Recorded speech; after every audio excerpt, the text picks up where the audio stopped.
PHP 8.1-এ নতুন একটি feature যুক্ত করা হয়েছে যেটিকে বলা হচ্ছে enum, যেটির পূর্ণরূপ হচ্ছে ইনুমেরেশন।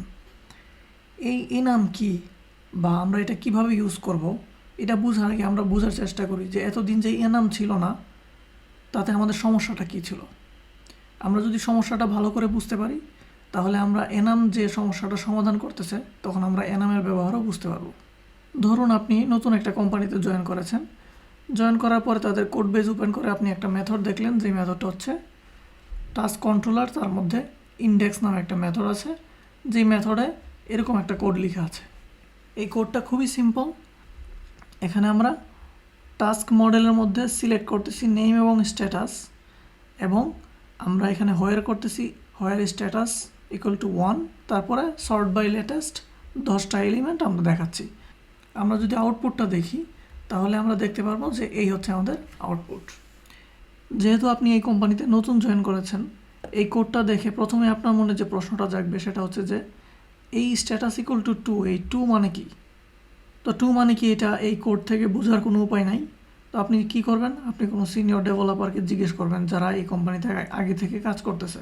ধরেন আপনি জিজ্ঞেস করলেন সিনিয়র ডেভেলপারকে, তখন সিনিয়র ডেভেলপার মাথা চুলকে বলবে, ভাই আমারও তো মনে নাই স্ট্যাটাস 2 যে আসলে কী ছিল, অনেক দিন আগে এই কোডে কাজ করছিলাম, আমাদের এই প্রজেক্টের একটা ডকুমেন্টেশন আছে, সেই ডকুমেন্টেশন আপনাকে ধরাই দিল। আপনি সেই ডকুমেন্টেশন ওপেন করে দেখলেন, সেই ডকুমেন্টেশন হচ্ছে 716 পেজের এক ডকুমেন্টেশন। সেটার 420 নাম্বার পেজে গিয়ে আপনি পাইলেন যে এই স্ট্যাটাস মানে হচ্ছে প্রোগ্রেস, অর্থাৎ এই টাস্কটা ইন প্রোগ্রেসে আছে। তো সেই ডকুমেন্টেশনে আরও 2টা স্ট্যাটাসের কথা বলা আছে, যে 1 মানে হচ্ছে টু ডু, আর 3 মানে হচ্ছে ডান, আর এই 2 মানে হচ্ছে প্রোগ্রেস, অর্থাৎ এই টাস্কটা এখন ইন প্রোগ্রেসে আছে। এখন এই যে এই প্রবলেমটা আপনি ফেস করলেন, যেটার উত্তর আপনি যখন নতুন জয়েন করেছেন আপনি জানেন না, কখনো কখনো সিনিয়র ডেভেলপারও জানে না, তারপরে আপনি লাকিলি হয়তো আপনি একটা ডকুমেন্টেশন পেয়েছেন, অনেক কোম্পানিতে ডকুমেন্টেশনও থাকে না, তখন আপনার কি করতে হবে, তখন আপনার কোডের আরও কোথায় কোথায় লজিক আছে তখন সেগুলো আপনি খুঁজে বের করবেন। এই যে একটা সমস্যা, যে আপনি একটা কোড দেখে কোডটা বুঝতে পারতেছেন না এই কোডটা কী করতেছে, যদিও আপনি কোড পড়তে কোনো অসুবিধা হচ্ছে না, কিন্তু কোডের কাজ কি সেটা আপনি বুঝতে পারতেছেন না। কেন বুঝতে পারতেছেন না? কারণ এখানে একটা কনস্ট্যান্ট ভ্যালু দেওয়া আছে, যেই ভ্যালুটার মানে কি সেটা আপনি জানেন না।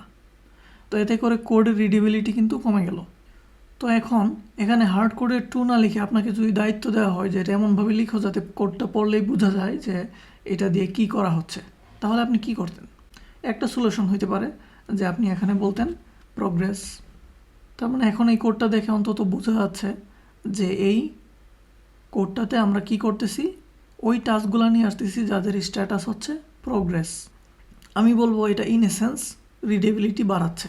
তো আমাদের রিডেবিলিটি প্রবলেম সলভ হলো, আমরা 1-এর পরিবর্তে 2-এর পরিবর্তে আমরা ডিরেক্ট স্ট্রিং ব্যবহার করতেছি এখন, যেটা দেখে বোঝা যাবে যে কি হচ্ছে। এবার চিন্তা করি এই যে স্ট্রিং প্রোগ্রেস, এতে কোনো সমস্যা আছে কি না।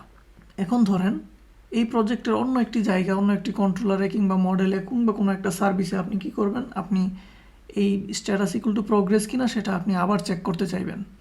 আপনি আবার এখানে লিখবেন যে হোয়ার স্ট্যাটাস ইকুয়াল টু প্রোগ্রেস। তখন আপনি হয়তো ভুলে যাবেন যে স্ট্যাটাস ইকুয়াল টু প্রোগ্রেস এটা কি আপনি সবগুলো ছোটো হাতের দিয়েছিলেন, নাকি আপনি প্রথমটা বড় হাতের লিখেছিলেন, নাকি সবগুলো বড় হাতের লিখেছিলেন। এবং আপনি এরকমও করতে পারেন যে এক এক জায়গায় এক এক রকম লিখতেছেন, তখন আপনার কোড ঠিকমতো কাজ করতেছে না। এই সমস্যা সমাধানের জন্য আপনি হয়তো এসটিআর আপার অথবা এসটিআর লোয়ার করে আপনি চেক করতেছেন যাতে কেস সেন্সিটিভ না হয়। এটা হচ্ছে আরেকটা সমস্যা, সেটা হচ্ছে যে একই টাইপের ইনফরমেশন আমরা এক এক জায়গায় একভাবে স্টোর করার চান্স তৈরি হচ্ছে, এবং আমরা জানতেছি না যে অন্য জায়গায় আমি কিভাবে এটা স্টোর করতেছি। এবং প্রজেক্ট যদি অনেক বড় হয় তখন আপনি প্রজেক্টে এটা আসলে খুঁজে পাওয়া মুশকিল, যে কত কত জায়গায় আপনি স্ট্যাটাস ইকুয়াল টু প্রোগ্রেস লিখছেন, সেটা ছোটো হাতের লিখছেন না বড় হাতের লিখছেন, সেটি কিন্তু আপনি তখন খুঁজে পাওয়া অনেক কষ্ট হয়ে যাবে। তো এই সমস্যা সমাধানের জন্য একটা পুরনো ব্যবস্থা আছে। ব্যবস্থাটা কি? ব্যবস্থাটা হচ্ছে আমরা যদি আমাদের টাস্ক ক্লাসে যাই, গিয়ে যদি আমরা বলি constant progress equal to progress এবং to do equal to to do এবং ডান ইকুয়াল টু ডান। এখন আমরা কি করব, এখন আমরা প্রজেক্টে যে এইভাবে স্ট্রিং ব্যবহার করেছিলাম এখানে আমরা লিখব টাস্ক প্রোগ্রেস। তো তো এইভাবে লেখার কারণে আমাদের দুইটা প্রবলেম এখন সমাধান হয়ে গেছে। প্রথম প্রবলেম ছিল 1 2 3, এই 1 2 3 এখন আর আমরা লিখতেছি না। এটা সমাধান করার জন্য আমরা স্ট্রিং লিখেছিলাম, সেই স্ট্রিংয়ে আমরা একটা প্রবলেম পেয়েছি, সেটা হচ্ছে এক এক জায়গায় এই স্ট্রিং একভাবে আমরা তখন লেখার প্রবণতা তৈরি হতে পারে। কিন্তু এখন আমাদের এই যে কনস্ট্যান্ট আমরা ব্যবহার করেছি, এটা ব্যবহার করার কারণে আমি যদি এই কনস্ট্যান্ট সব জায়গায় ব্যবহার করি, আমাদের দেখেন PHP স্ট্রং কিংবা যে কোনো আইডি সে আমাদেরকে, এখানে যদি আমরা প্রোগ্রেসের বানান ভুল করি বা আপার কেসকে লোয়ার কেসে লিখি, তাহলে আমাদের আইডি PHP স্ট্রং সেও আমাদেরকে ভুল ধরবে। আবার আমরা যদি এই কোডটি রান করি তাহলে আমরা একটা এরর বুঝতে পারবো যে প্রোগ্রেস নামে কোনো স্ট্যাটাস নেই, কিন্তু এখানে প্রোগ্রেস নামে একটি স্ট্যাটাস অ্যাক্সেস করা হচ্ছে। তাছাড়া আমরা আমাদের এই যে টাস্কের যে স্ট্যাটাস আমরা চেঞ্জ করে 1 2 3 এর পরিবর্তে প্রোগ্রেস টু ডু ডান এগুলো করে দিয়েছিলাম, এতে কিন্তু একটা প্রবলেমও আছে। প্রবলেম হচ্ছে আপনার ডেটাবেস যদি অলরেডি আপনার কাছে থাকে, সেই ডেটাবেসের সব ডেটা তাইলে আপনার আপডেট করতে হবে, তাই না?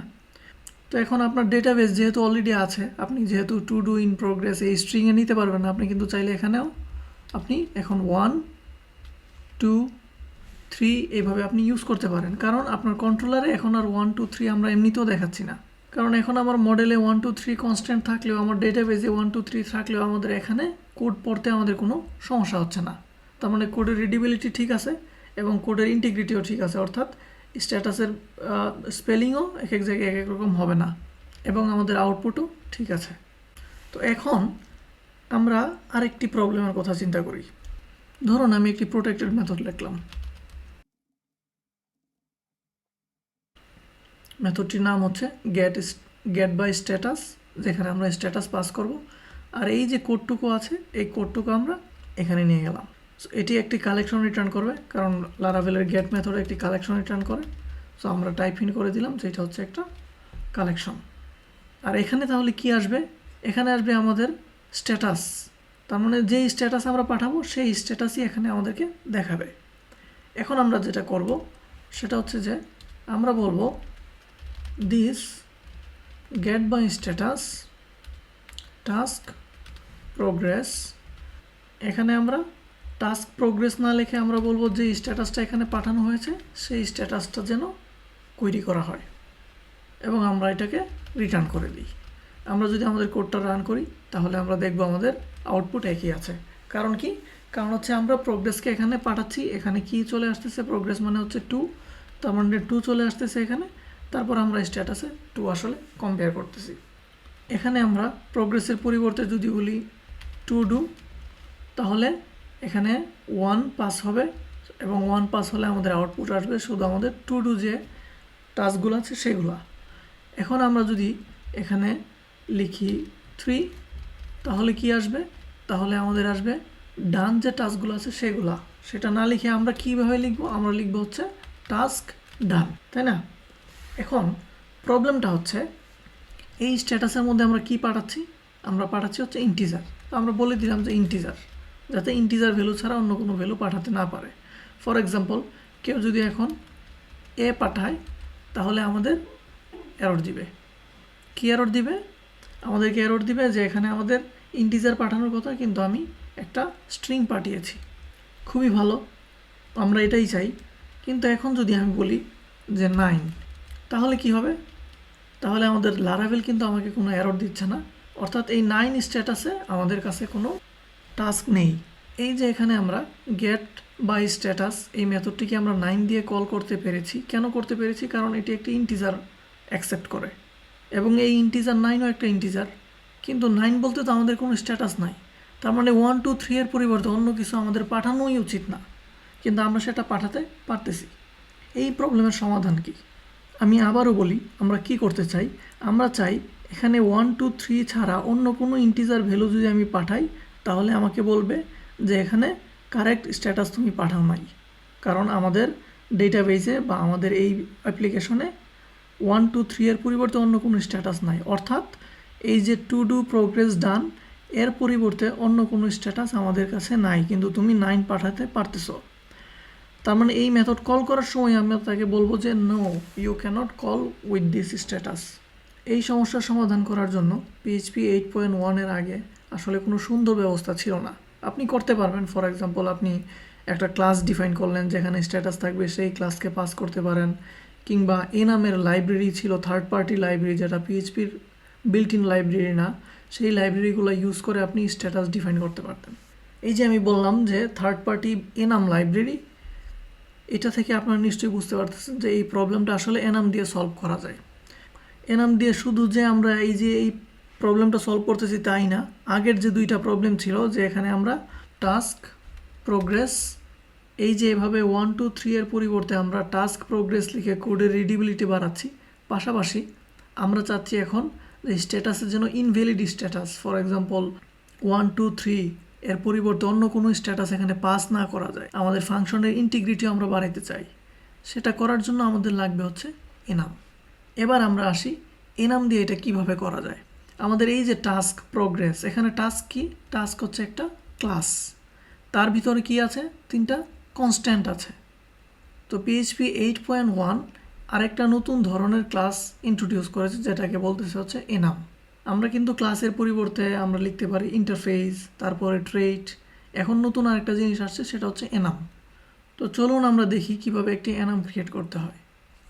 আমি আমার অ্যাপ্লিকেশন ফোল্ডারের মধ্যে নতুন একটি ফোল্ডার তৈরি করব, যেটার নাম দিব হচ্ছে এনামস। সব ধরনের এনাম এখানে রাখার জন্য আমি জাস্ট একটা ফোল্ডার নিলাম। এখানে আমি কি করব, একটি ক্লাস নিব, যে ক্লাসের নাম দিব আমি হচ্ছে টাস্ক স্ট্যাটাস।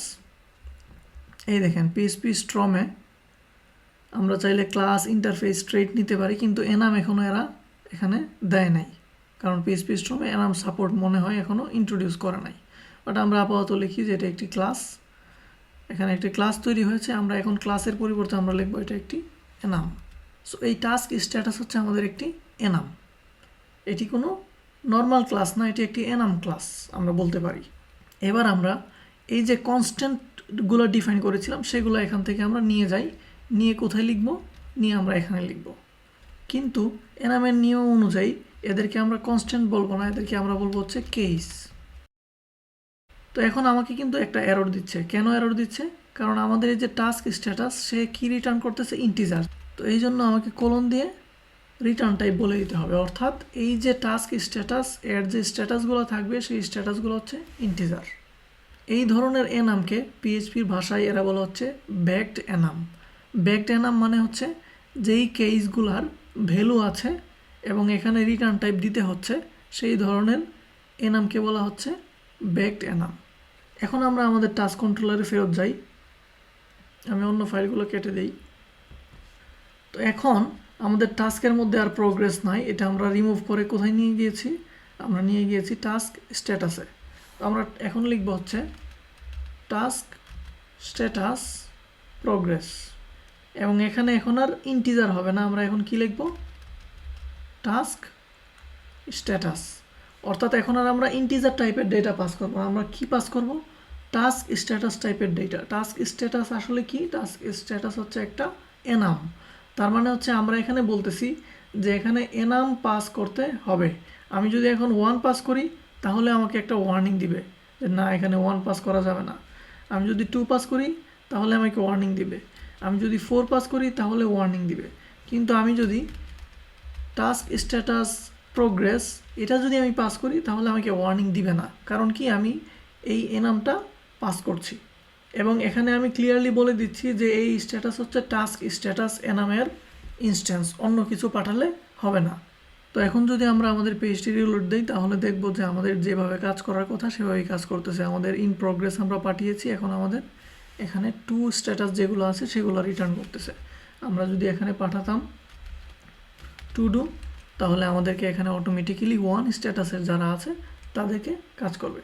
কিন্তু আমি যদি এখানে এখন 8 পাঠাতে চাই তাহলে আমার পিএইচপি স্ট্রম আমাকে ওয়ার্নিং দিচ্ছে, না তুমি এখানে ইন্টিজার পাঠাতে পারবা না, এখানে টাস্ক স্ট্যাটাসের একটি ইনস্ট্যান্স পাঠাতে হবে। এবং টাস্ক স্ট্যাটাসের ইনস্ট্যান্স এখন কি কি আছে? টাস্ক স্ট্যাটাসের মধ্যে আমাদের যে কেসগুলো আছে সেগুলো যে কোনো একটা পাঠালে তখন এটা কাজ করবে। তো এখন পর্যন্ত আমরা কি দেখলাম?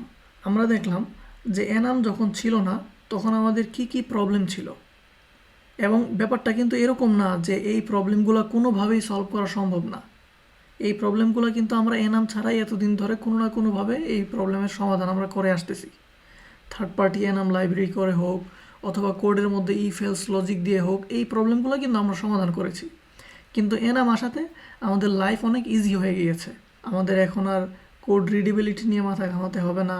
আমরা এখন একই স্ট্যাটাসের স্পেলিং এক এক জায়গায় এক এক রকম লিখতেছি কিনা সেটা নিয়ে মাথা ঘামাতে হবে না। তারপর আমাদের কোনো একটি মেথডে একটা ইন্টিজার আসলে সেই ইন্টিজার ভ্যালিড না ইনভ্যালিড সেটা নিয়ে আমাদের মাথা ঘামাতে হবে না। সেটা যদি একটা সেট অফ ডেটা হয় যে এই ডেটার বাইরে অন্য কোনো ডেটা থাকবে না, তখন আমরা সেটাকে এনামের মধ্যে ডিফাইন করে দিব। এবং এনামের সাথে আপনারা নিশ্চয়ই পরিচিত আছেন ডেটাবেজে। যেমন ধরেন মাইস্কুয়েলে কিন্তু এনাম নামে একটি ডেটা টাইপ আছে, যেখানে এর মানে হচ্ছে এই set of data, for example 1 2 3 কিংবা টু ডু ইন প্রোগ্রেস, ডান, এই তিনটা স্ট্যাটাস ছাড়া অন্য স্ট্যাটাস এই এনাম ফিল্ডে থাকা যাবে না, বা যেই কলামকে আমরা এনাম হিসাবে ডিফাইন করব সেই কলামে থাকা যাবে না। এটা কিন্তু ডেটাবেজে আগে থেকেই ছিল। এখন আমাদের কাছে পিএইচপিতেও এনাম আছে, এবং যারা পিএইচপি ছাড়া অন্য কোনো ল্যাঙ্গুয়েজে কাজ করেন নাই তারা হয়তো জানেন না, অন্য ল্যাঙ্গুয়েজ যেমন জাভা বা আরও কোনো ল্যাঙ্গুয়েজে আরও আগে থেকেই কিন্তু এনাম সাপোর্ট দিয়ে আসতেছিল। তো যাই হোক, আমাদেরও এখন এনাম আছে। আশা করি আপনাদের যখন এরকম সিচুয়েশন আসবে যেখানে হচ্ছে একটা নির্দিষ্ট সেট অফ ডেটা, যে এই ভ্যালু, এর বাইরে অন্য কোনো ভ্যালু হতে পারবে না, যেমন ধরেন স্ট্যাটাস, টাইপ, এই ধরনের অনেক কিছু আছে, এই ধরনের কেসে আমরা কি ব্যবহার করব? আমরা এনাম ব্যবহার করব। তো আশা করি এই লেকচার থেকে আপনারা পরিষ্কার হয়েছেন যে পিএইচপিতে এনাম কেন দরকার এবং সেই এনাম আমাদের কি কাজে লাগতে পারে। দেখা হবে পরে কোনো ভিডিওতে। সেই পর্যন্ত সবাই ভালো থাকবেন। Happy coding.